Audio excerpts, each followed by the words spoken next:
चल तुझ्या रोज रोजच्या कुटाण्याला कदरून गेलोय. पोट दुखून नुसतं बोंबाळ झालंय माझं. हो इथं कुठं आणलं?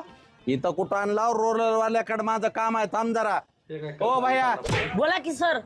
किती रुपये तास आहे? 1000 रुपये तास. बर 2 तासासाठी चला की मग.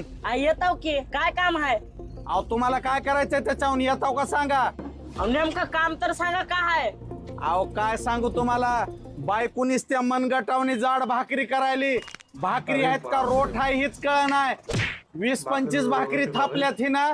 मी आतरी तो फक्त एकदा महाग पुढी करा रोलर म्हणजे खाण्याजोग्या तर होत्याल. लय पोट दुखायले हो. आताडे सुद्धा नाराज व्हायलेत. नुसत्या मनगटावनी कचकुल्यावनी भाकरी करू करू खाऊ घालायली. हा चला की होय. या तुम्ही घरला. अरे जा मार खाऊन कळालं नाही का? असं राहतंय माहित आहे का? मी बी रोज कसल्याच भाकरी